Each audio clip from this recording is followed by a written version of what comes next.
전능하사 천지를 만드신 하나님 아버지를 내가 믿사오며 그 외아들 우리 주 예수 그리스도를 믿사오니 이는 성령으로 잉태하사 동정녀 마리아에게 나시고 본디오 빌라도에게 고난을 받으사 십자가에 못 박혀 죽으시고 장사한 지 사흘 만에 죽은 자 가운데서 다시 살아나시며 하늘에 오르사 전능하신 하나님 우편에 앉아 계시다가 저리로서 산자와 죽은 자를 심판하러 오시리라.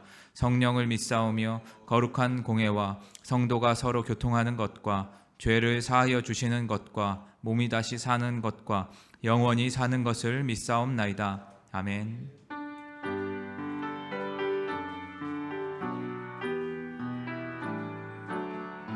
주 은혜를 받으려 모인 성도들 주 크신 뜻 깨닫게 하옵소서.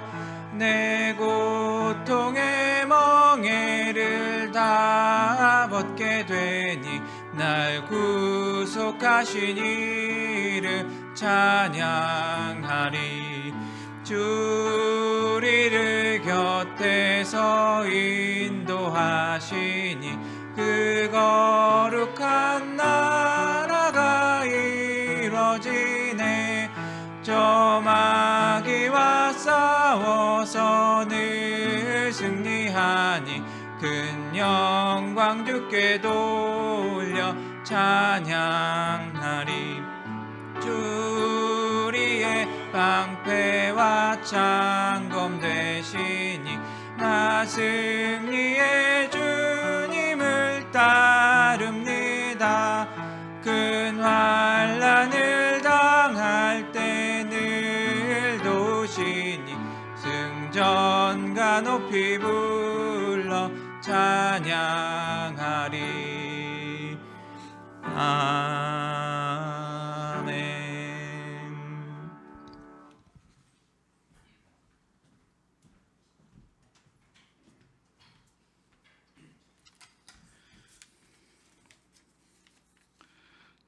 전지전능하신 하나님 아버지, 복되고 거룩한 성의를 저희들에게 베풀어 주신 큰 은혜를 감사와 영광을 돌립니다.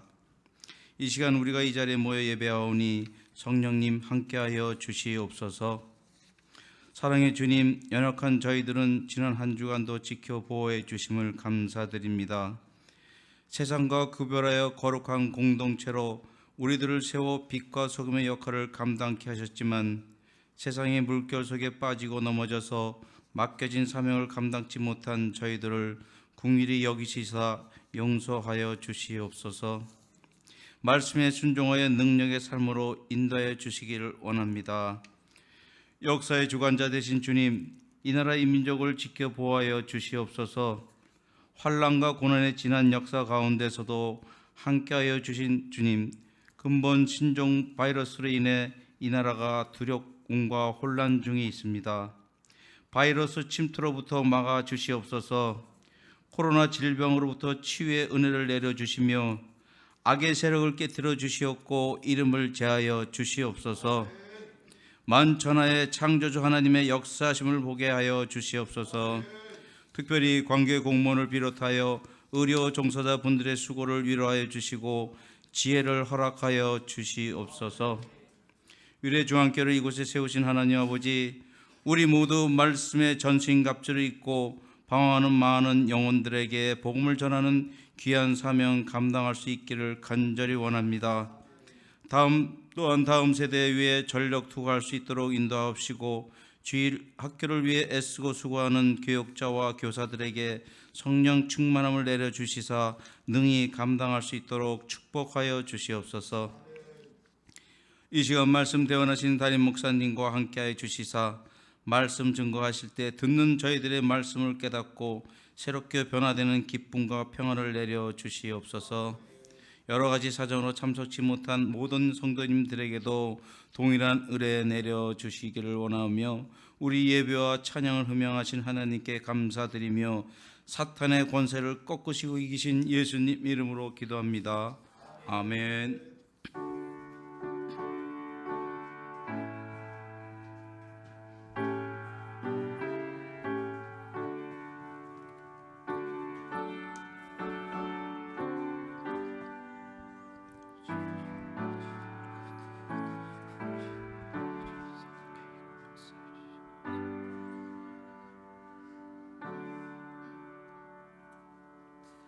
오늘 우리에게 주신 하나님의 말씀은 마가복음 7장 14절에서 23절까지의 말씀입니다.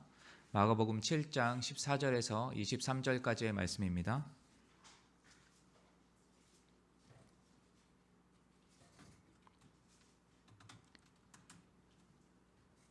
다 찾으셨으면 한 절씩 교독하시고 23절 합독하도록 하겠습니다.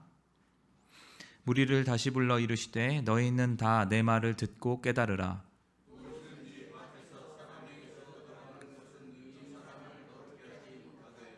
사람 안에서 나오는 것이 사람을 더럽게 하는 것이니라 하시고,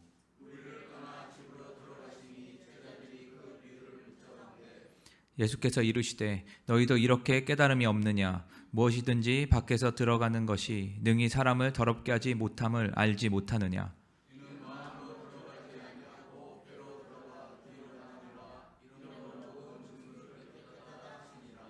또 이르시되 사람에게서 나오는 그것이 사람을 더럽게 하느니라.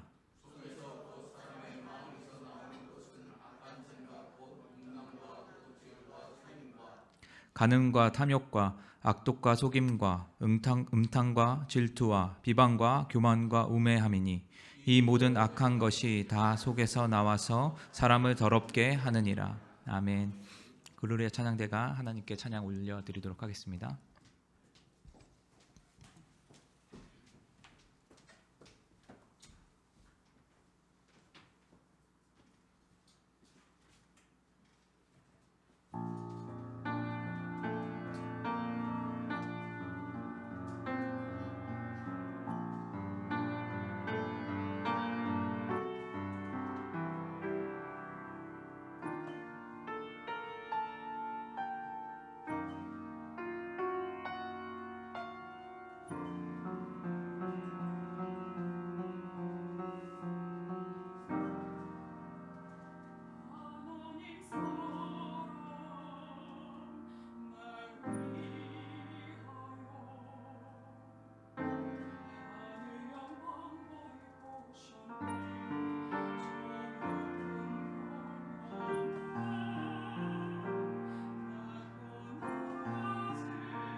우리 이 시간 다 같이 준비하신 예물 하나님께 올려드리도록 하겠습니다.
기도하시겠습니다. 살아계시고 전능하신 아버지 하나님, 주님께서 이 나라와 민족과 세계 열방을 긍휼히 여겨주시고 또 은혜를 베풀어 주실 줄 믿사오니 이 땅을 하감하여 주시고 다만 저희들 가운데 주님 앞에 겸비된 마음으로 나아갈 수 있도록 인도하여 주옵소서. 한 주간도 주님의 은덕을 따라서 보호하심을 따라서 또 돌보심을 따라서 지내다가 또 주님의 그 생명싸개 안에 안전지대 안에 있다. 또 이렇게 예배하러 나온 죄 귀한 백성들 한 사람 한 사람들을 붙들어 지켜주시고 은혜를 베풀어 주시오며 또 이 자리에 함께하지 못했지만은 각 가정에서 예배를 드리는 우리 성도들의 모든 안위를 주님께서 매 순간순간 지켜주신 줄 믿고 감사를 드립니다. 하나님, 우리의 지킴과 우리의 행적이 하나님 우리의 손에 있지 아니하고 하나님의 손길에 있는 줄 아오니 우리의 모든 하나님 일들이 허사로 들어가지 않도록 주님께서 이 땅과 또 모든 아버지 앞서서 행하는 이들을 긍휼히 여겨주시옵기를 원합니다. 정부 기관과 아울러 의료진들과 또 제일 앞장서서 애를 쓰는 질병본부 모든 하나님 일선에 나와 있는 공무원들 하나님 그들을 긍휼히 여겨주시고 혹여나 감염되지 아니하게 도와주시고 건강한 모습으로 건강한 몸으로 지치지 아니하게 이 모든 코로나 사태로부터 벗어날 수 있는 데까지 은혜를 베풀어 주시옵기를 원하며 하나님 모든 국민들이 초당적으로 힘을 모아서 이 코로나 사태가 진전되게 도와주시고 또 치료와 회복의 길이 속히 열리게 하여 주시옵기를 원합니다. 대구 지역의 병상이 아버지 조속히 아버지 하나님 허락되어지게 도와주시고 의료진들이 아버지 파송되어지게 도와주시고 세워지게 하여 주시옵기를 원하며 하나님 모든 필요한 물품들 특별히 마스크가 아버지 조속히 해결되어져 나가서 우리 아버지 하나님 국민들이 안정이 지켜질 수 있도록 인도하여 주옵소서. 하나님 또한 이모저모 애를 쓰는 가운데 자영업자들 또 여러 가지 삶의 현장 가운데 누적되는 피로감들, 하나님 우울함들 모두 벗겨주시고 해결하여 주시고 살 길을 열어주시고 일상의 삶으로 돌아올 수 있는 길이 속히 아버지 열려지게 하여 주옵소서. 무엇보다 겸비된 마음으로 회개하는 마음이 우리들 가운데 일어나기를 원합니다. 오직 하나님만을 경외하며 두려워하며 떨기를 원합니다. 바이러스 하나로 온 세상이 열병을 앓고 덜덜 떨고 있습니다. 우리의 연약함을 인정하게 도와주시고 우리의 허망함을 인정하게 도와주시고 오직 주를 앙망할 수 있는 경외하는 마음을 부어주시옵기를 원합니다. 마지막 시대에는 어떤 질병이 돌지가 모릅니다. 우리가 알 수 없는 길 가운데 우리가 들어가고 있사오니 오직 주님만을 산 소망으로 삼고 나아갈 수 있도록 인도하여 주옵소서. 이 자리에 거저오는 법 없이 귀한 예물을 들고 나온 귀한 성도들이 있습니다. 그 아버지 가정과 생업의 현장에 궁핍함이 없게 도와주시고 이 예물이 쓰이는 곳곳마다 오병이어의 기적이 일어나게 도와주시고 하나님의 나라가 하나님의 의가 든든하게 세워지게 도와주시옵기를 원하며 주님의 몸된 교회를 통하여 구제와 선교의 사역이 감당되어질 수 있도록 은총을 베풀어 주시옵소서. 아버지 하나님, 주님께서 저희들의 예배 가운데 함께하여 주시고 주님의 그 길을 따라갈 수 있는 믿음 더하여 주옵소서. 예수님의 이름으로 기도합니다. 아멘.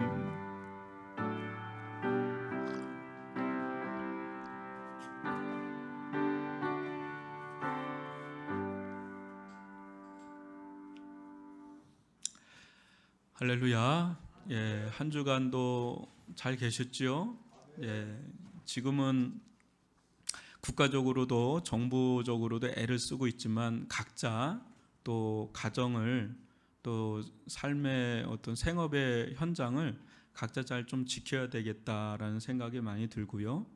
누가 좀 해주기가 어려운 시국으로 좀 들어가는 것 같습니다. 제가 보니까 어떤 기사를 보니까 확진자인데 너무 관리를 잘해서 그 가정에도 한 명도 안 걸리고요. 또 그 사람이 돌아다닌 동선들이 폐쇄가 안 됐다 그래요. 자기가 어딜 다녔는지 다 체크하고 거기에 해를 끼치지 않는 동선을 따라서 가고 그런 분의 어떤 시민의식이 참 기감이 된다 그래요. 그래서 저희들도 각자 가정에서 또 생업의 현장에서 누를 끼치지 않는 선에서 좀 지혜롭게 잘 해야 되겠다라는 생각이 들고요. 지금 저도 그런데 한 주간 뉴스를 안 볼 수가 없지 않아요. 어떻게 돌아가는지를 알아야 되니까. 근데 계속 이제 보니까 마음이 우울해져요. 이상하게. 뭔가 모르게 마음이 다운되고 절망되고 막 어느 때는 두렵고 막 그렇습니다. 그래서 과도하게 너무 거기에 매달려서는 안 되겠다. 물론 봐야 되지만 거기에 너무 치중하면 마음이 이렇게 다운되더라고요. 그래서 지금은 오히려 이제 건강 관리 있잖아요. 생활의 터전 자체가 좁잖아요. 그래서 몸 관리 또 마음 관리가 그 어느 때보다도 필요한 시기다. 왜냐하면 단시일 내에 안 끝날 수도 있잖아요.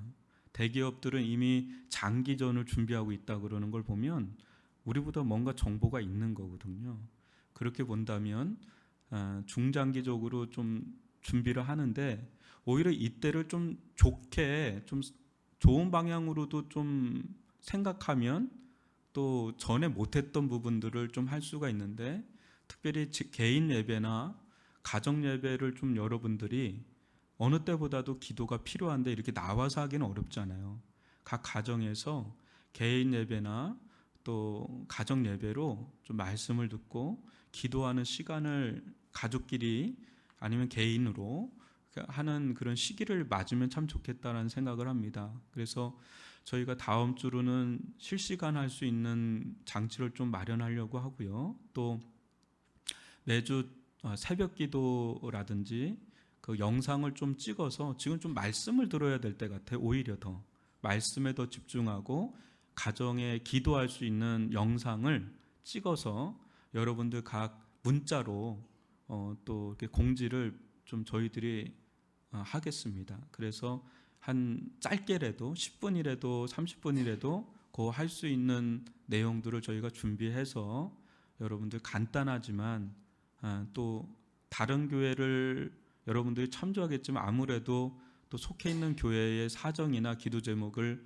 더 마음에 두실 것 같아요. 그래서 그 말씀과 기도 제목 또 그런 형식들을 저희가 준비하는 대로 여러분들 각 문자로 해서 같이 기도할 수 있는 시간을 갖도록 하고요. 그래서 저희 목회자들도 여러분들 직접 만나는 게 예의가 아니지 않습니까? 그래서 온라인 접촉, 또 전화로 접촉, 그리고 또 기도의 접촉. 그래서 좀 어느 때보다도 기도의 시간으로 우리 성도들 한 사람 한 사람들 좀 케어해야 되겠다 이런 생각을 합니다. 그래서 그런 부분이 되는 대로 여러분들에게 좀 연락을 드리도록 할 테니까 나라와 민족을 위해서 교회와 가정을 위해서 그 어느 때보다도 좀 마음을 모아야 될 때다 이런 생각을 좀 해봅니다. 그래서 새벽 기도는 저희들은 여러분들도 이렇게 보시면 알지만 1부 때도 그렇고 2부도 그렇고 일반 가게나 식당보다도 더 안 모여요. 우리는 또 일주일에 한 번 1시간 하는데 더 안 모여요. 그래서 이 휘트니스만 해도 24시간을 거의 오픈하는데 수십 명이 왔다 갔다 하거든요. 매일. 그렇게 해요. 이 식당들도 그렇고. 위례 지역은 아직까지 확진자는 없는데 그렇게 뭐 이렇게 교회에 대해서 언론에서 얘기하는데 대형 교회는 이제 불특정 다수가 오기 때문에 제가 볼 땐 폐쇄하는 게 맞습니다. 그러나 저희들은 일단 외부인들은 아예 차단하기로 했고요. 얼굴이 이제 알려진 저희들은 원하는 사람에 한해서 이렇게 신앙의 자유를 따라서 오픈하기로 했기 때문에 여러분들 이제 자유롭게 알아서 선택해서 오시면 되겠고요. 그래서 또 방역도 나름 또 이제 생각하고 있고 그렇게 하는데 그런데 하여튼 지금은 너무 과도한 거는 좀 금물이되 좀 기도를 더 해야 되는 때긴 맞다. 그렇게 좀 생각하시고 함께 해주셨으면 좋겠습니다. 제가 잠시 기도하고 말씀 듣도록 하겠습니다. 사랑의 하나님 아버지, 주님께서 우리의 사정을 다 아시는 줄 믿습니다. 주님, 이 나라와 민족과 또 세계 열방이 총력을 다해서 애를 쓰고 있는 가운데 있는데 이 코로나 사태가 속히 확산이 멈춰지게 도와주시고 또 속히 종결과 또 중단이 되어져 나아갈 수 있도록 온 인류가 합심하게 도와주시고 또 치료와 백신의 길이 열리게 하여 주시옵기를 원합니다. 또 우리의 무지함과 연약함을 다시 한번 겸허히 인정하게 도와주시고 또 악한 무리들을 들춰내서 해결해 나가시는 하나님의 공의와 정의의 손길을 보게 하여 주시고 또 온 성도들이 함께 예배드리는 자리가 얼마나 그리운 자리인지를 알고 다시 한번 예배의 갱신이 이루어지게 도와주시고 각자의 처소에서 흩어져 있는 성도들의 하나님 자가 훈련이 되어져 나가는 그런 기회들이 되게 도와주시고 그 어느 때보다도 이 시기가 그 우리들이 이루어놓은 모든 것들이 중단되는 걸 통해서 다시 한번 또 다른 길 속에 우리의 정결함과 정화되는 그런 시간들이 되어져 나갈 수 있도록 인도하여 주옵소서. 아버지 하나님, 오늘 말씀을 통하여 주의 음성을 듣기를 원합니다. 오직 주의 음성만이 우리의 생명인 줄 아오니 세상의 수많은 소식들 속에 하나님의 그 말씀의 빛을 보게 도와주시고 그것이 우리의 길이 되어질 수 있도록 한 사람 한 사람들을 붙잡아 세워 주시옵고 특별히 우리 자영업자로 애를 쓰고 계시는 우리 성도들이 있습니다.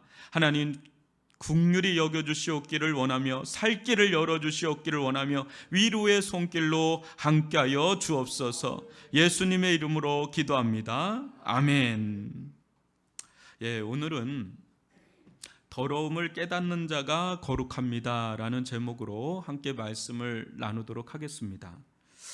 지난주에 이어서 계속해서 이 부정성의 문제를 좀 다루도록 하겠습니다.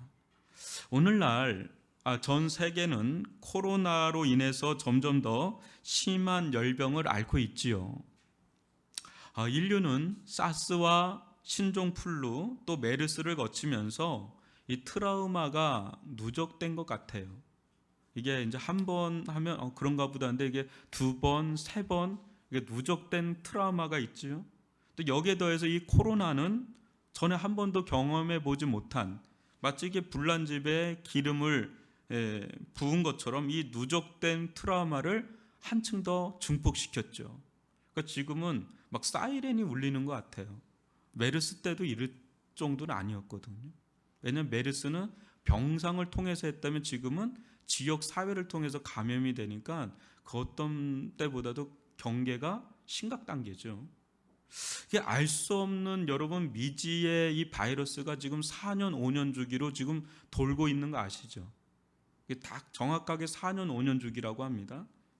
그런 반복되는 과정 속에서 세상은 이 가중되는 이 두려움과 공포, 뭐가 두렵고 공포예요? 이걸 치료할 길이 없는 거예요. 그게 더 두려움을 주는 겁니다. 시름시름 앓고 있어요. 전 세계가 지금 다 중단이에요. 중단. 이 가운데 코로나는 단순히 호흡기 질환으로 그치지 않고 삶의 다양한 형태로 전이돼서 여러 문제들을 지금 야기시키고 있죠. 그중 하나가 이 부정함의 문제가 아닌가 싶습니다. 지금 뭐 얼마나 이게 치열한 공방전이 이루어지는지요. 생명을 위협하는 상황이잖아요.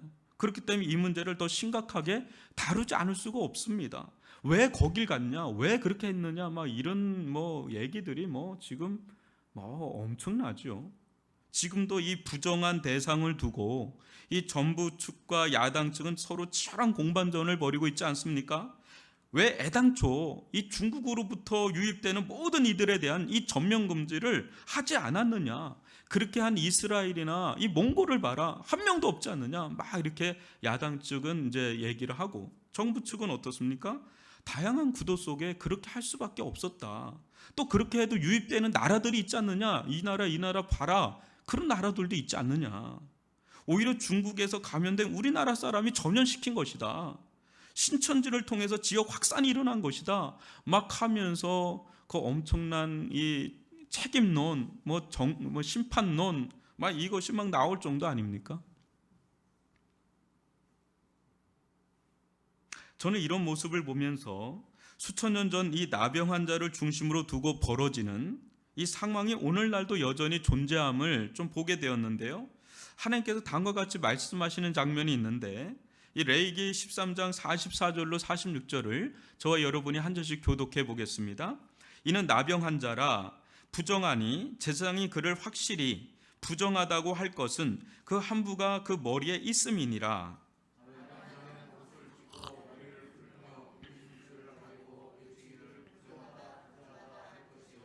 병 있는 날 동안은 늘 부정할 것이라. 그가 부정한즉 혼자 살되 진영 밖에서 살지니라. 아멘. 여러분 이 구절을 어떻게 보십니까? 이를 두고 하나님의 무자비함에 시비를 거는 이들이 한둘이 아니었습니다. 어떻게 자비의 하나님께서, 사랑과 긍휼의 하나님께서 이렇게 매정하게 이 나병 환자를 대우할 수 있느냐 말이죠. 그렇지 않아도 서럽고 고통스러운데, 두렵고 먹고 살 길이 막막한데 부정하다 외치고 다니며 진영 밖에서 살게 하다니 해도 너무합니다. 보통 이런 얘기를 하는 분들이 참 많았어요. 구약의 하나님은 무자비한 하나님이다. 세상 사람들이 지탄하는 대목 중에 하나입니다. 그러나 지금의 이 코로나 사태 속에서 이를 바라보면 여러분 어떻게 보이십니까? 부당합니까? 아니면 매우 합당합니까? 합리적입니까? 여러분 일단 정확한 검역원에게 가서 진단을 받게 하고 확진을 받게 하고 결과가 나온과 동시에 즉시 사회로부터 완전한 격리 조치를 취합니다.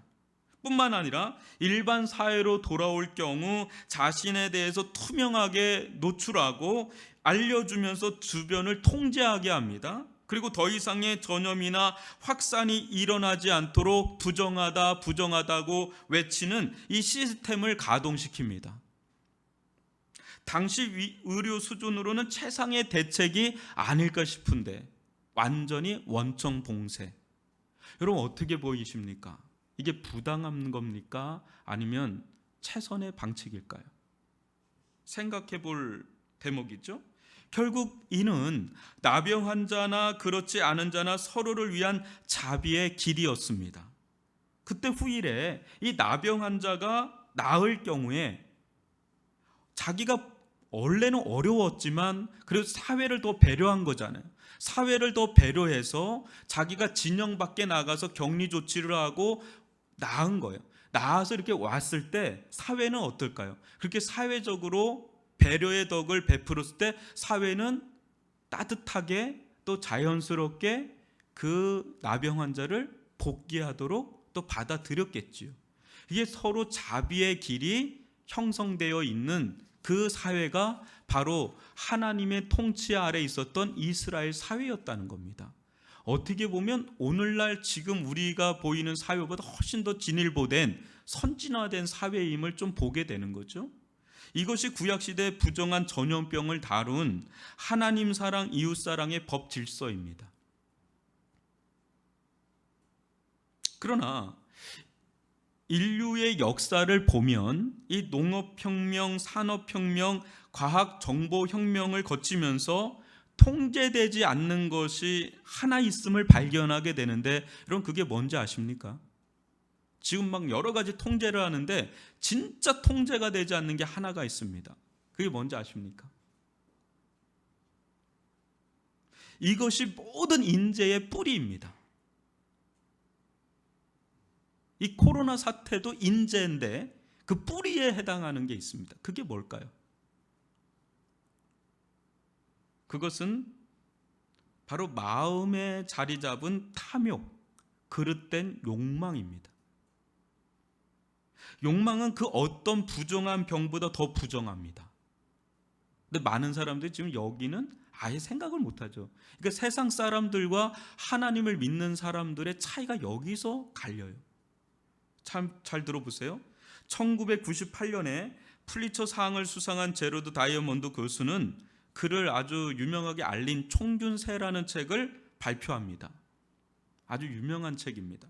근데 그 총균세라는 책에서 이런 대목이 있습니다. 여러분 한번 잘 들어보세요. 사륙이 시작된다.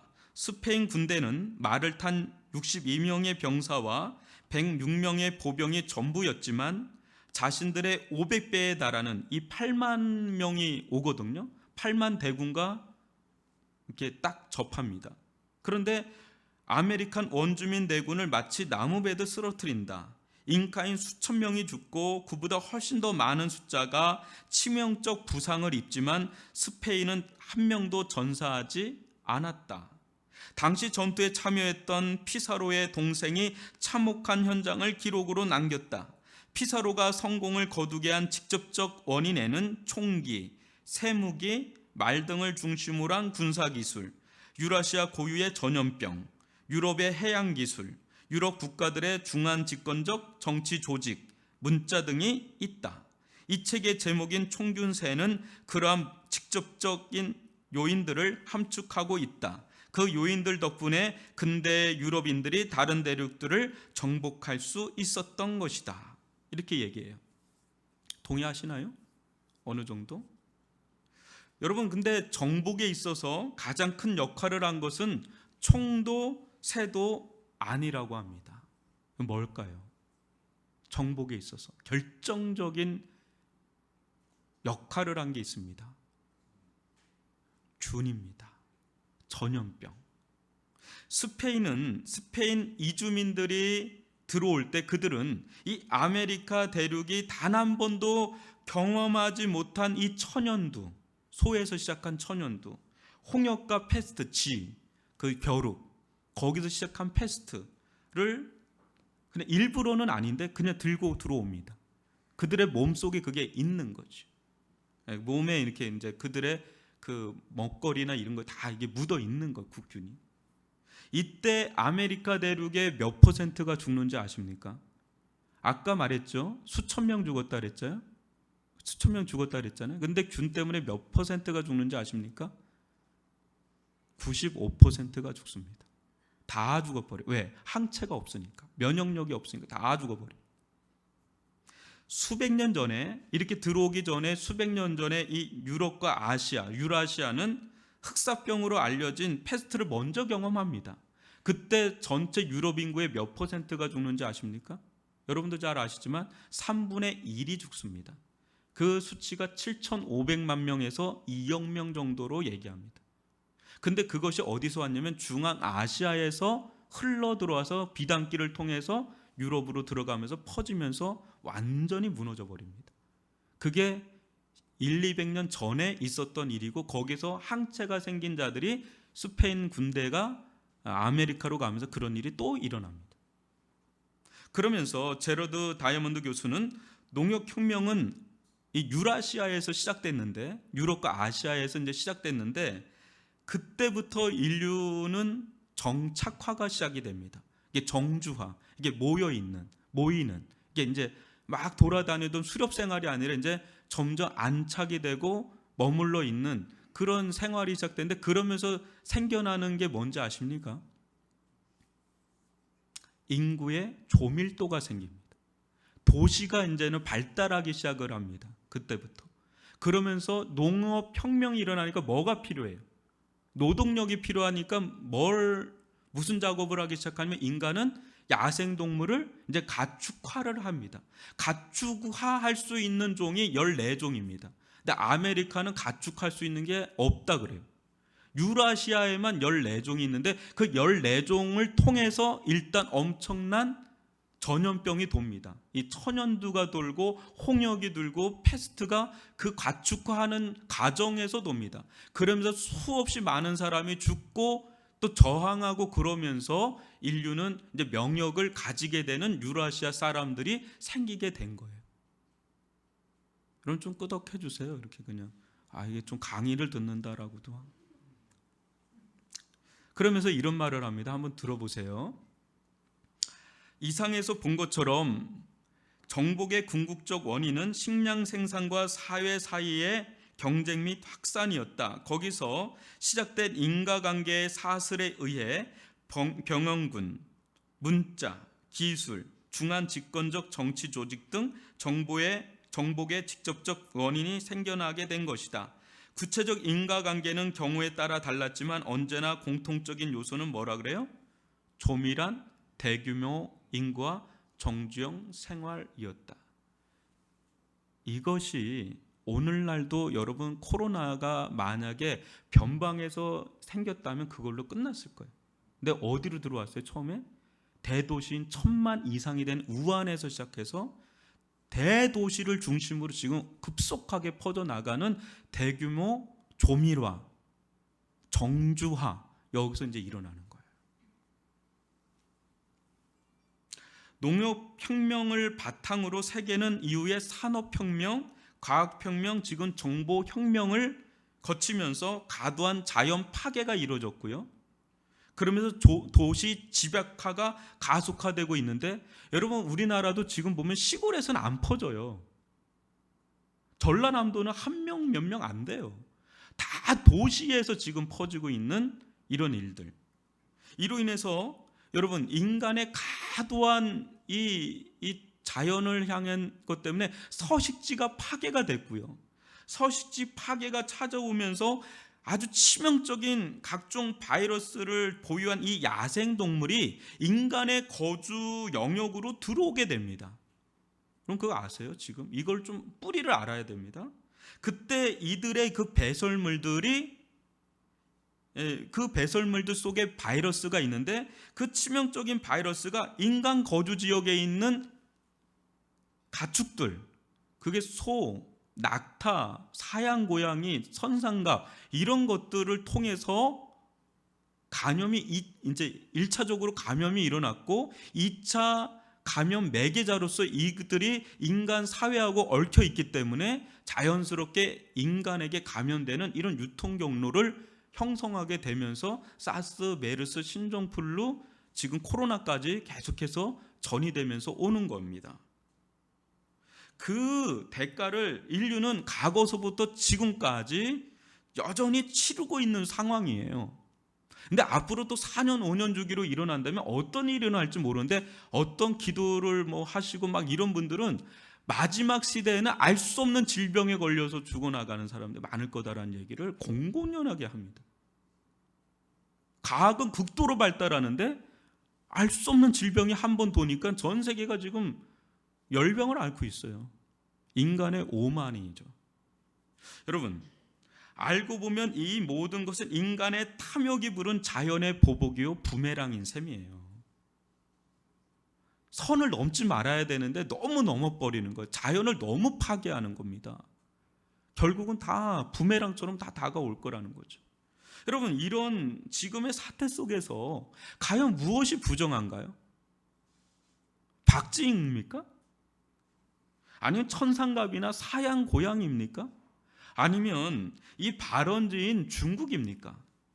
또 코로나 바이러스에 걸린 이 한국인입니까? 지금 전 세계에서 입국 조치를 내리는데 코리아 포비아라고 하는 말도 나올 정도로 지금은 뭐 대려 우리들을 막 부정하다고 막 아우 막 역겨워 막 이렇게 되는 상황까지 막 오고 있거든요. 막 속상하지요. 또 그 사람들이 확진자들이 돌아다닌 동선, 또 접촉한 건물, 또 접촉자, 그 사람들이 부정한 겁니까? 과연 뭐가 부정한 겁니까? 부정함의 뿌리가 뭡니까? 오늘 이게 예수님의 말씀을 통해서 이 부정함의 뿌리가 뭔지, 본질적인 뿌리가 뭔지를 좀 살펴보고요. 이 부정함의 근원이 변해서 정결의 길로 나아갈 수 있기를 주님의 이름으로 축원합니다.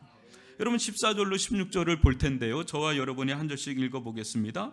무리를 다시 불러 이르시되 너희는 다 내 말을 듣고 깨달으라.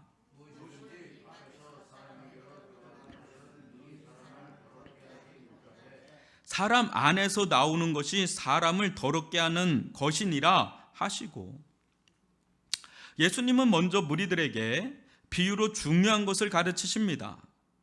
그 내용이 사람을 진정 더럽게 하는 것은 밖에 있지 않고 어디에 있다 그래요? 안에 있다. 그러면서 너희는 다 내 말을 듣고 깨달으라 합니다.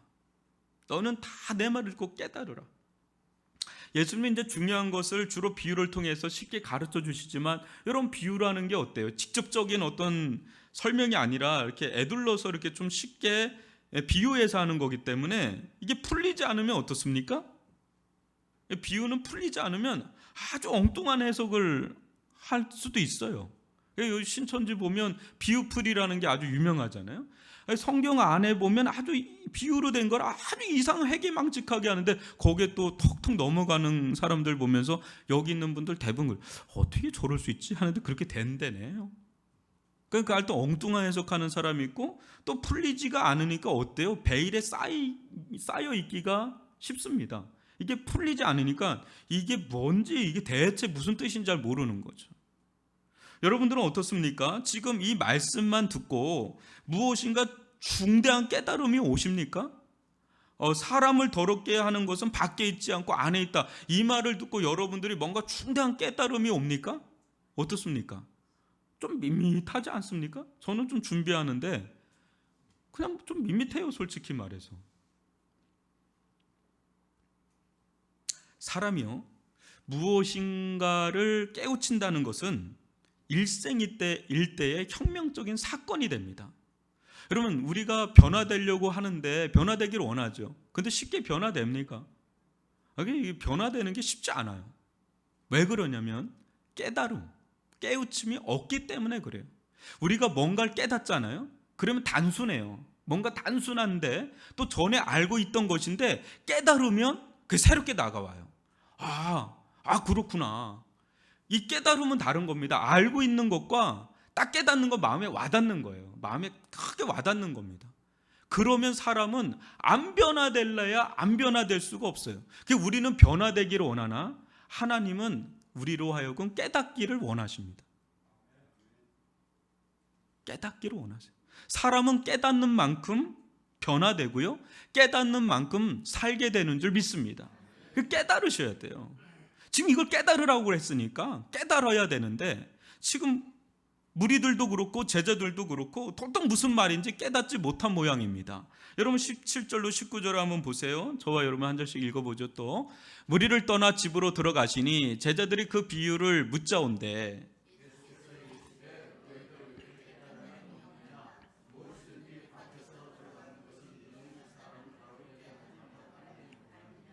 이는 마음으로 들어가지 아니하고 배로 들어가 뒤로 나감이라. 이러므로 모든 음식물을 깨끗하다 하시니라. 아멘.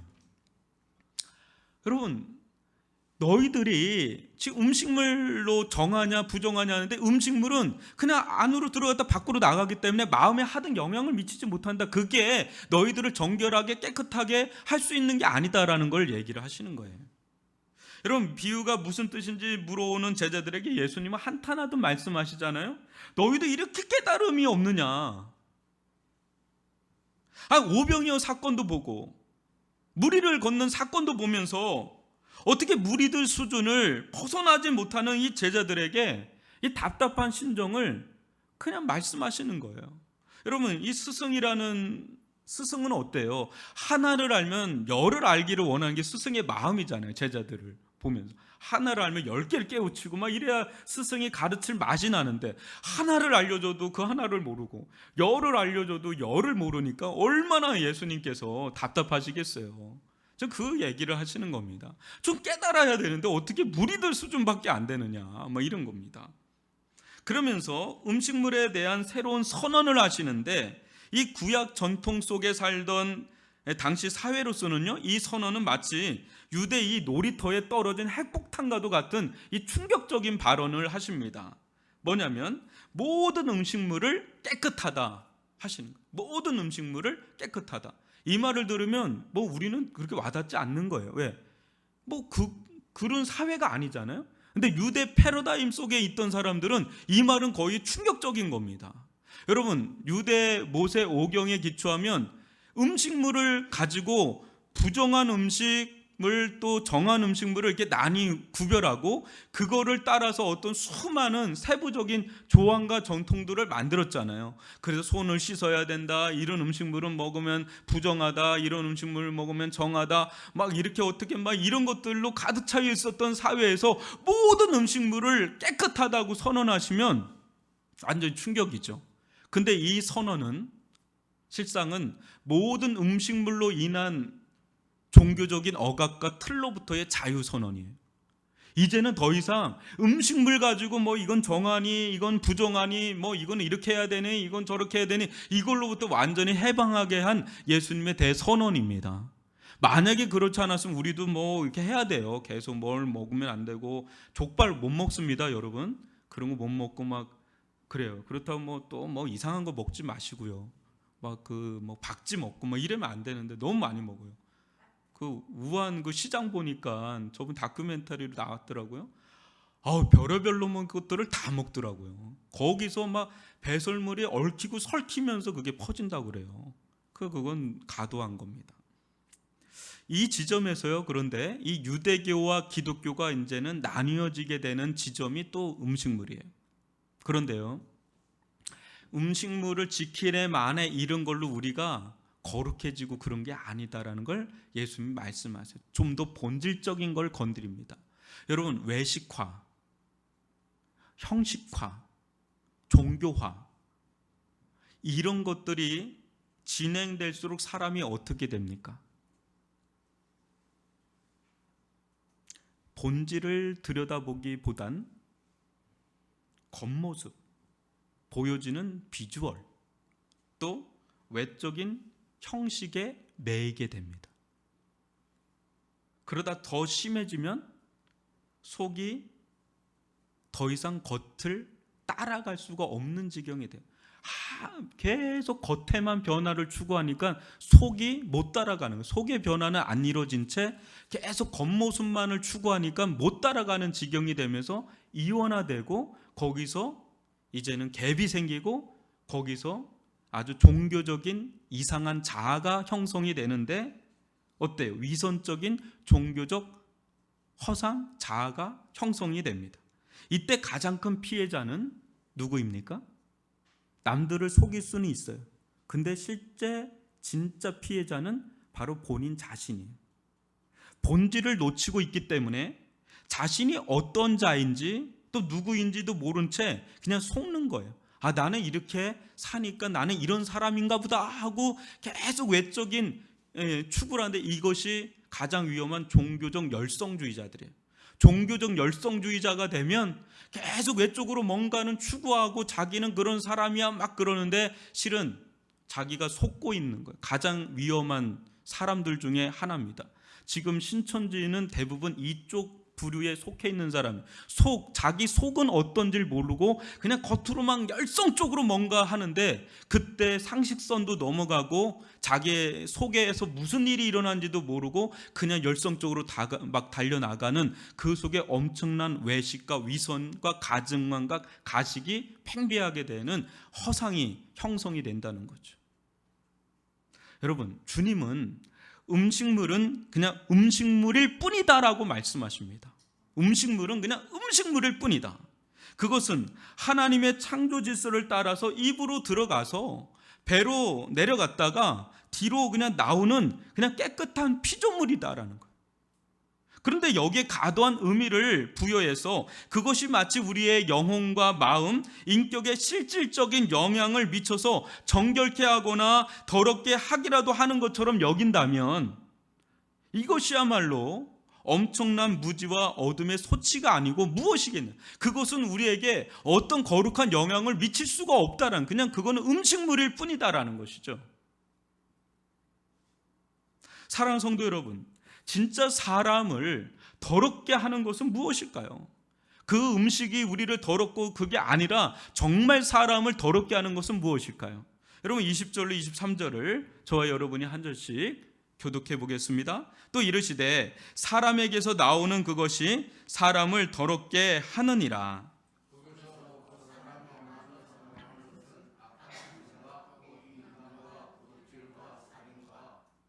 간음과 탐욕과 악독과 속임과 음탕과 질투와 비방과 교만과 우매함이니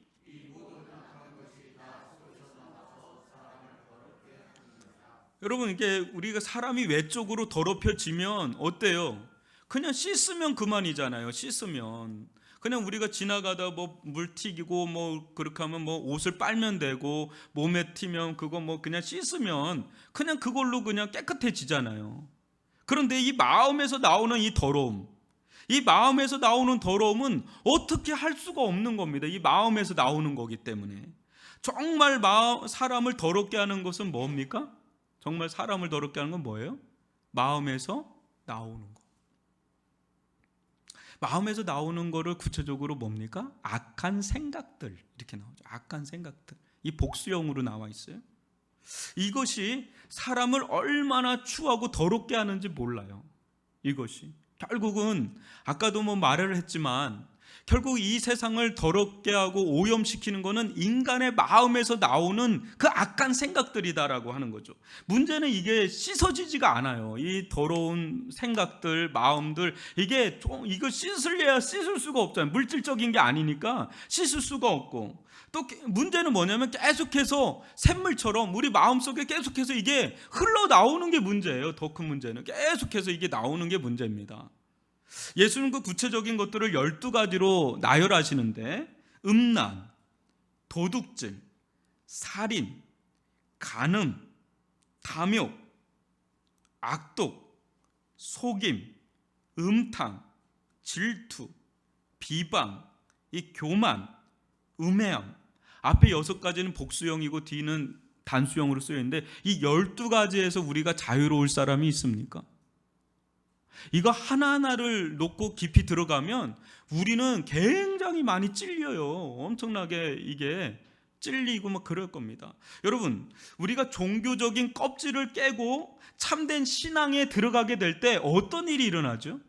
종교적인 허상과 종교적인 껍질로 막 그 가식적으로 외적인 것을 외식화하고 막 다 잘 지키고 막 그러다가 이 종교적인 껍질을 깨고 참된 신앙이 우리 속에 확 들어올 때 여러분 어떤 일이 일어납니까? 그 첫 번째 증세가 뭐예요? 외적으로 드러나는 모습보다 자신의 내면 세계, 이 마음의 흐름을 진실하게 들여다보게 됩니다. 우리가 신앙생활 하다가 그냥 교회 오면 오고 또 모태신앙으로 지내오고 뭐 부모님이 오라 그러니까 오고 뭐 이렇게 해서 막 오던 사람들은 그냥 내내 오는데 이게 왜 와야 되는지, 와서 너무 고리타분하고 들리지도 않고 무슨 얘기 맨날 했던 얘기하고 이게 와닿지도 않아요. 저도 그랬거든요. 와닿지도 않고 그래요. 근데 어느 날 은혜를 받고 하나님을 만나고 예수님을 만나고 신앙이 들어오잖아요. 그러면 종교적인 그런 허상과 껍질이 확 벗겨지면서 내 실체가, 내 정체가 속에 있는 게 확 드러나는데 내 내면을 보게 되네. 내 마음을 들여다보게 되네요. 근데 정직하게 직면하게 되는데, 진실하게 직면하게 되는데, 이때 보면 볼수록 어떻습니까? 우리가 우리 내면 세계를, 마음의 세계를 보면 볼수록 어때요? 누구를 뭐라고 할 수 없을 만큼 아주 역겨운 더러움과 부정함이 우리 속에서 내내 그냥 하루에도 계속해서 흘러나오는 것을 보면서 절망하게 됩니다. 지금 주님은 너희들로 하여금 깨닫기를 원하는 게 바로 이겁니다. 너희들이, 이 무리들도 그렇고 제자들도 그렇고 바리새인들과 서기관들 모든 이들이 정말 깨닫기를 원하는 건 정말 더러운 게 뭐냐? 그것은 너희들 속에 있는 마음에서 나오는 그것이 너희들을 진짜 더럽게 하는 실질적인 것이지, 이런 뭐 음식물이나 이런 것들이 너희들을 실질적으로 더럽게 하는 게 아니다라는 거예요. 이걸 깨닫기를 원한다는 게 예수님의 음성이에요. 저는 우리 모두가 이런 깊은 깨달음이 오기를 바랍니다. 이 깨달음은 엄청난 깨달음이에요. 아무나 이런 깨달음이 오지가 않고요. 특별히 은혜를 받아야 이게 깨달아져요. 여러분, 사람들이 지금 어떤 대상에 대해서 엄청 욕을 하거든요. 100번 욕을 해보십시오. 그 사람들이 깨닫느냐? 절대 못 깨달아요. 하나님의 은혜가 아닌 이상 자신의 내면 세계를 못 본다니까요. 인정을 못 한다니까요. 그런 대표적인 사람이 저는 사도 바울이라고 봅니다. 사도 바울도 그냥 바리새인으로 막 그랬던 사람이에요. 그리고 모든 사람, 자기 외에는 다 부정한 사람들이야. 다 불결한 사람이고, 특별히 불결한 사람들이 그 예수 믿는 사람들이었어요. 예수 믿는 사람들. 막 피와 물을 살을 먹고 마신다면 이런 얘기 들으니까 이 도당들은 다 그냥 부정한 도당들이니까 다 없애야 된다. 그랬던 사람이 사도 바울입니다. 근데 어느 날 다메섹 도상에서 예수님을 만나고 난 다음에 3장 9절로 12절을 한번 읽어볼까요? 저와 여러분 한 절씩 읽어보겠습니다. 그러면 어떠하냐? 우리는 나으냐? 결코 아니라 유대인이나 헬라인이나 다 제 아래에 있다고 우리가 이미 선언하였느니라. 깨닫는 자도 없고 하나님을 찾는 자도 없고,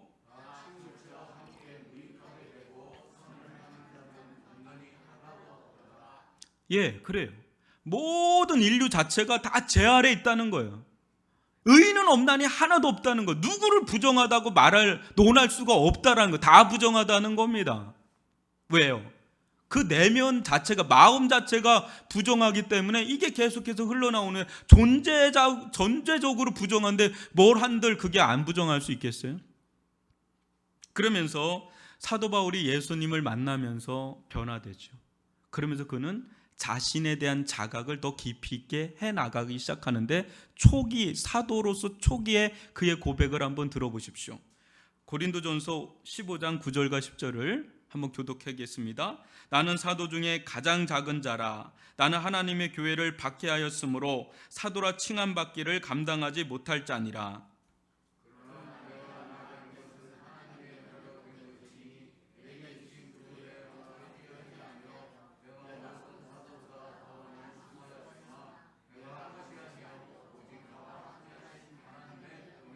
그는 지금 하나님의 은혜를 주장함과 동시에 자신에 대해서 뭐라고 피하라고 있습니까? 나는 사도 중에 가장 작은 자다. 자기의 비교 대상이 누구예요? 사도예요.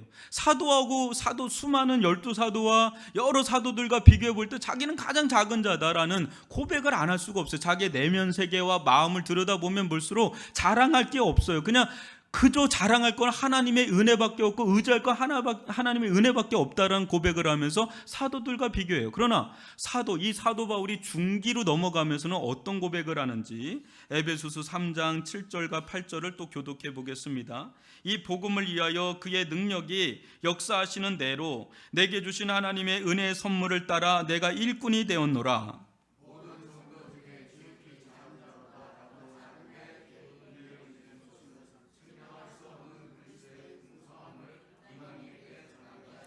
이제는 누구하고 비교를 합니까? 이제 일반 성도들하고 비교를 하는데 그 성도들 중에 모든 온 인류의 성도라고 할 수 있는 자들을 그 성도들 중에 자기가 가장 작은 자라는 이 작은 자의 인식을 또 갖게 돼요. 그러면서 자기는 여전히 은혜, 측량할 수 없는 은혜밖에 없다라는 고백을 합니다. 이게 중계예요. 근데 그의 말년, 죽음 직전에 그의 고백을 한번 또 들어보시죠. 디모데전서 1장 14절로 15절을 교독해 보겠습니다. 우리 주의 은혜가 그리스도 예수 안에 있는 믿음과 사랑과 함께 넘치도록 풍성하였도다.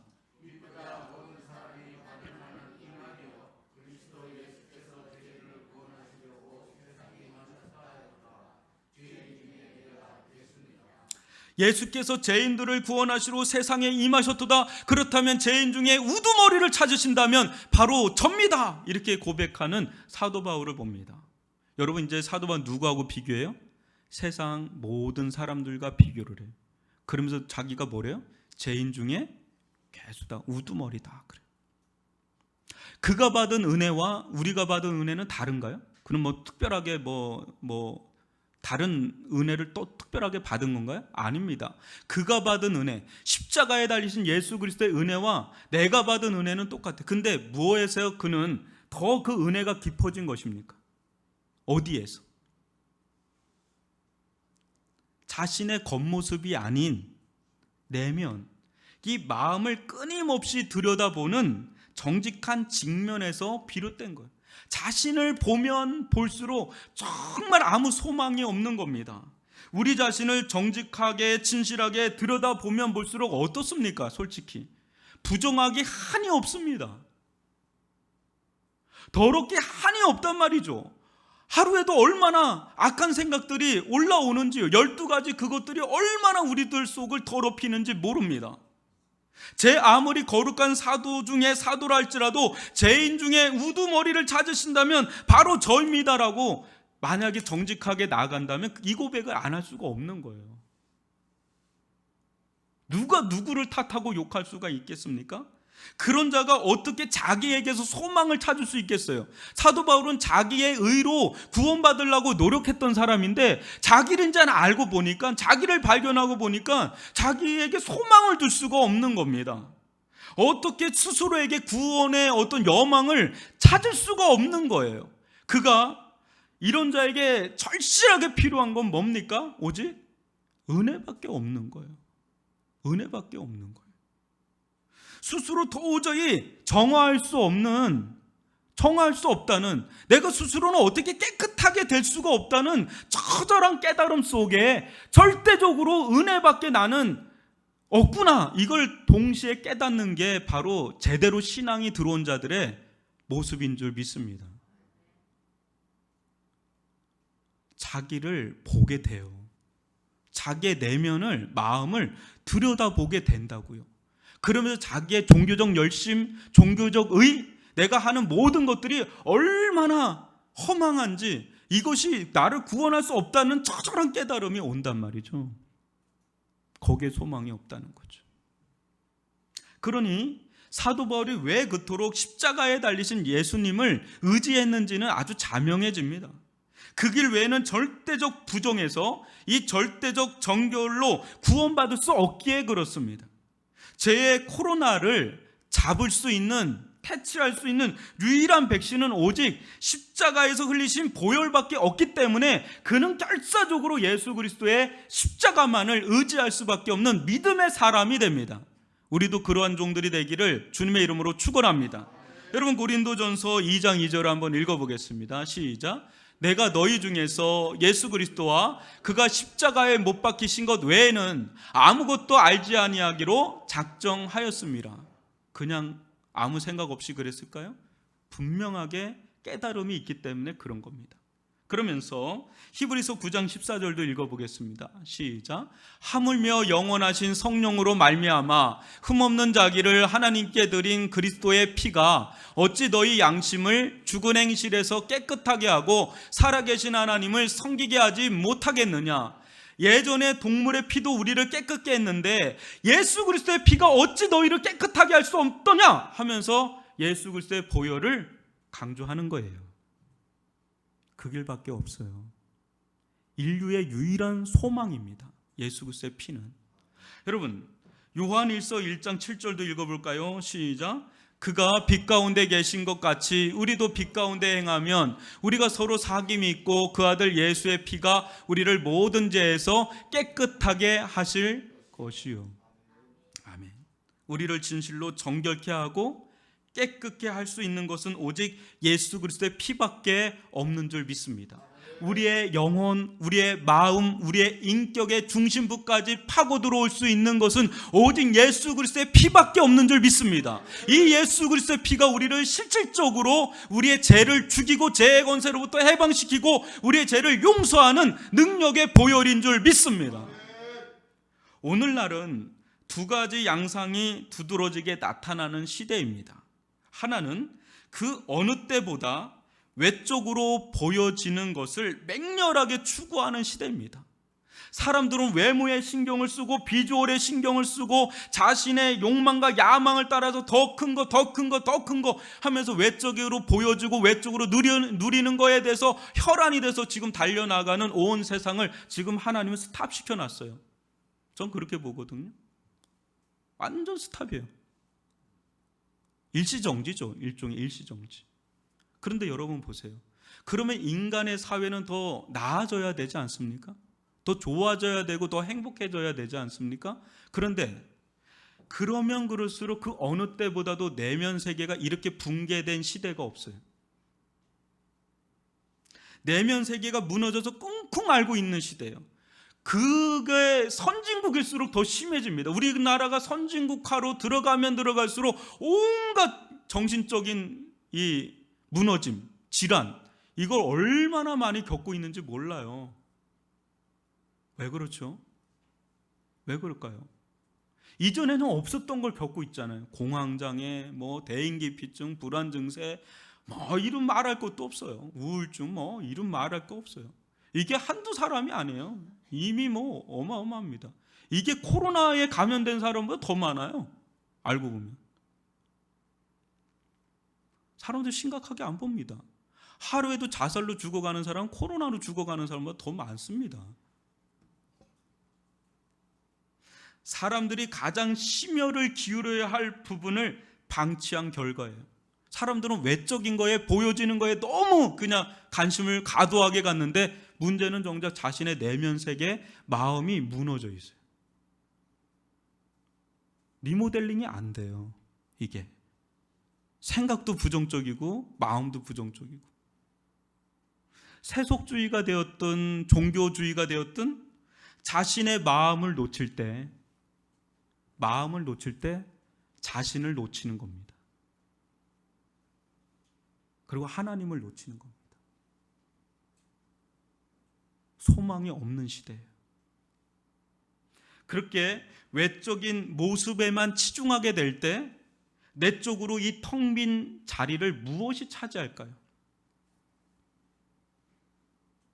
온갖 추하고 더러운 자아. 내면에서 계속 우리 본질적인 뿌리에서 올라오는 이 더럽고 추한 자아가 차지하죠. 근데 이것을 세련되게 꾸며놓거든요. 세련되게 꾸며놓고 그게 세련되게 이 인간의 이 부도덕한 욕망을 세련되게 표출하는데 그것이야말로 가장 더럽고 추한 부정의 뿌리입니다. 아까도 얘기했죠. 인간의 정복 역사 속에 인간의 과도한 욕망 속에 모든 인간의 이 일어나지 않아도 될 질병들이 엄청나게 일어나 앞으로도 AI 천만에 만만에 앞으로도 이런 일은 계속해서 인간의 욕망이 사라지지 않는 한 자연은 역습할 겁니다.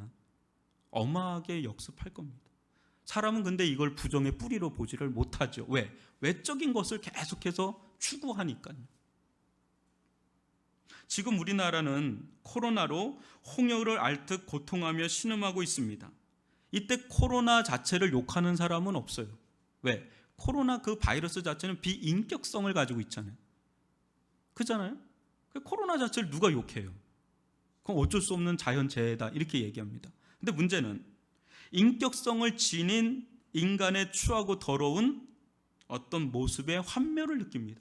어떻게 그런 바이러스를 안에 가지고 있으면서도 그렇게 고의적으로 그렇게 돌아다니면서 수많은 사람들을 이렇게 생명을 해야 하는 그런 짓거리를 하겠느냐 하면서 막 환멸을 느끼고 야유를 퍼붓고 막 댓글로 하고 막 그렇게 막 판단하고 정죄하고 막 돌을 던지려고 하고 막 이런 일들이 일어나는데 그 속에는 뭐에 대한 더러움을 느끼기 때문에 그래요?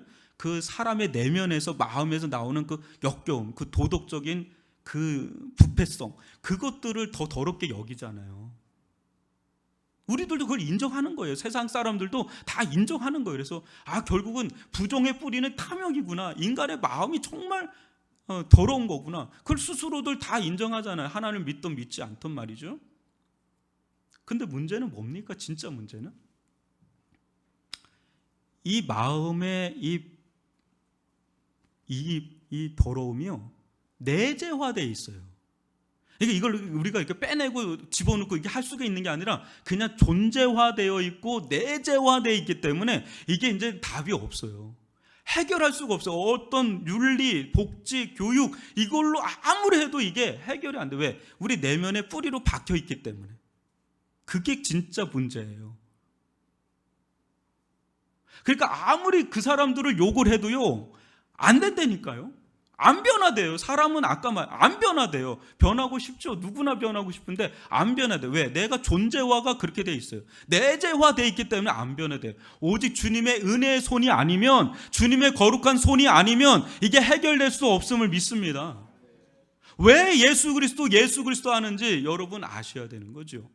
왜 예수님이 아니고선 답이 없어요. 왜? 우리 속에서, 마음에서 흘러나오는 거기 때문에 그렇습니다. 주님의 은혜가 아니면 변화될 수가 없습니다. 이 시기는 위중한 시기지만 오히려 이 나라와 민족, 조국 교회와 열방 가운데 온갖 더러움이 떠나가는 기회가 될 수 있기를 바랍니다. 아울러서 주님의 보혈의 손으로 덮여지고 깨끗해지는 아주 기이하고도 놀라운 정화의 시간, 정결의 시간, 거룩의 시간이 되기를 주님의 이름으로 축원합니다. 알 수 없는 가운데 하나님은 우리 온 세상을, 교회면 교회, 신천지면 신천지, 이 나라와 민족이면 민족, 열방을 깨끗하게 하는 작업을 하시는 줄 믿습니다. 오직 하나님, 그분 외에는 거룩함이 없으니, 우리에게선 나올 수 있는 것이라고 온갖 더러움밖에 없으니 이를 겸허하게 인정하고 고백하고 오직 주님의 궁율만이, 주님의 보혈만이 우리를 거룩하게 할 수 있습니다라고 하는 이 사도 바울의 길을 우리도 따라갈 수 있기를 주님의 이름으로 축원합니다. 기도하겠습니다. 사랑의 하나님 아버지, 인류는 한 번의 문제를 해결하면 다 될 거라고 생각하고 온갖 욕망에 분출하며 또 달려가되 또 한 번을 겪고 이 재반복이 일어납니다. 우리 안에 있는 이 내재화된 이 그릇된 욕망과 이 탐욕, 이것은 그 어떤 것으로도 잠재워지지가 않고 변화되지가 않음을 고백하게 됩니다. 하나님, 우리가 외적인 것을 바라보기 이전에 우리의 내면을 바라보게 도와주시고 우리의 마음을 바라보게 도와주시고 절대적인 절망을 하게 도와주시고 그 속에서 오직 예수 그리스도의 십자가의 복음만을 바라보는 구원의 소망의 길을 바라보고 그 길로 따라가는 저희들 모두가 될 수 있도록 인도하여 주시고 온 인류를 향한 유일한 소망은 오직 예수 그리스도의 거룩하신 피밖에 없음을 알게 도와주시고 이 예수의 피가 우리의 욕망 가운데, 우리의 내면 가운데, 우리의 마음 가운데 들어와 역사할 때 비로소 정결케 되는, 깨끗게 되는 일들이 일어나오니 하나님의 아버지시여, 이 세상 가운데, 만방 가운데 이 예수 그리스도의 이 복음의 이 백신이 아버지 퍼져나갈 수 있도록 교회면 교회대로, 또 신천지면 신천지대로, 이 나라와 민족이면 민족대로, 또 세계 열방이면 열방대로 이 십자가의 복음의 능력이 나타나게 하여 주셔서 거룩한 길로 나아갈 수 있는, 진정 깨끗한 길로 나아갈 수 있는 길이 활짝 열리게 하여 주옵소서. 예수님의 이름으로 기도합니다. 아멘. 우리 이 시간 다 같이 일어나셔서 주의 말씀 앞에 선 찬양하며 나갑니다.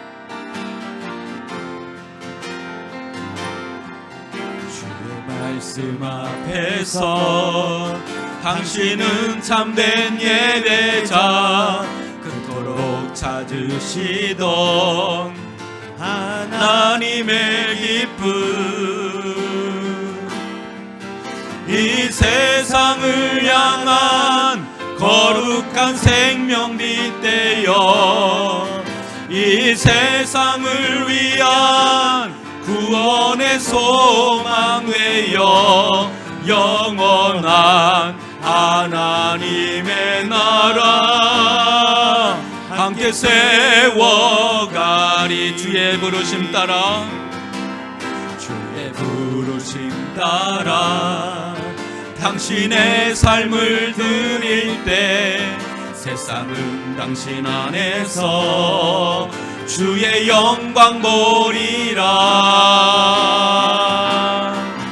이 세상을 이길 주님의 구사 되어 이 세상을 섬길 주님의 손가발 되어 영원한 하나님의 나라 함께 세워가리.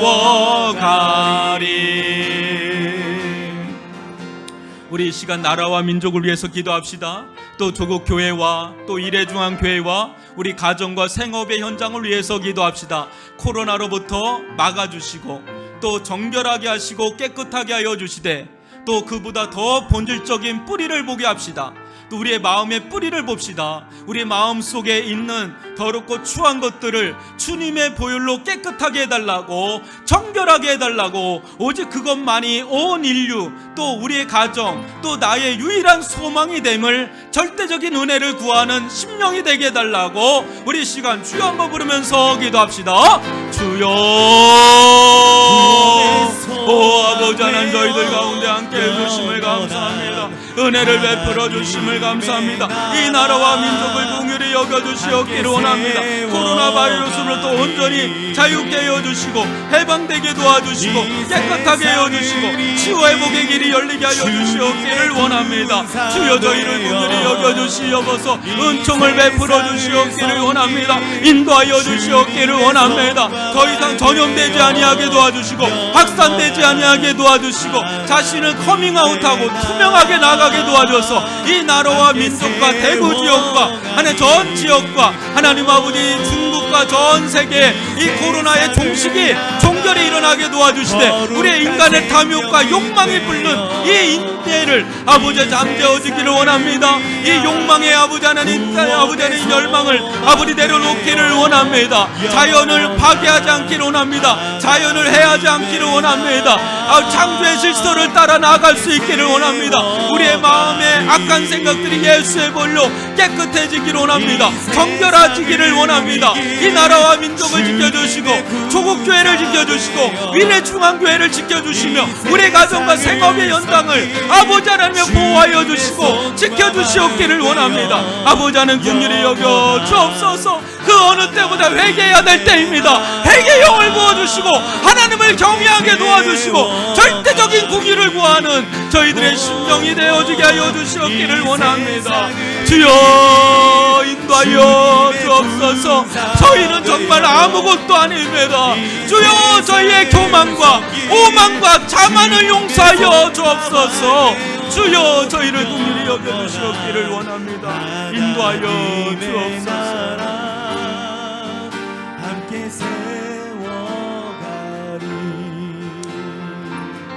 이제는 우리 구주 예수 그리스도의 은혜와 하나님 아버지의 지극하신 사랑하심과 성령의 감화감동 교통하심이 오늘날 코로나 사태로 인하여서 수많은 이들이 고통 중에 있사온데 그 뿌리가 어디에 있음을 우리가 겸허하게 인정하고 우리의 헛된 죄와 허물, 욕심과 그릇된 생각들과 악한 생각들에 이 내재화되어 있는 인간 자체의 이 그릇된 욕망을 하나님 고스란히 주님 앞에 회개하는 마음으로 또 고백하는 마음으로 결사적으로 절대적으로 오직 주님의 은혜만이 우리를 구원할 수 있다라는 겸허한 믿음의 고백을 하는 이 자리에 모여있는 주의 귀한 성도들과 그 가정과 생업의 현장과 그 자녀들 머리 위에 또 이 나라와 민족과 또 조국교회 위에 또 세계 열방에서 동일한 마음으로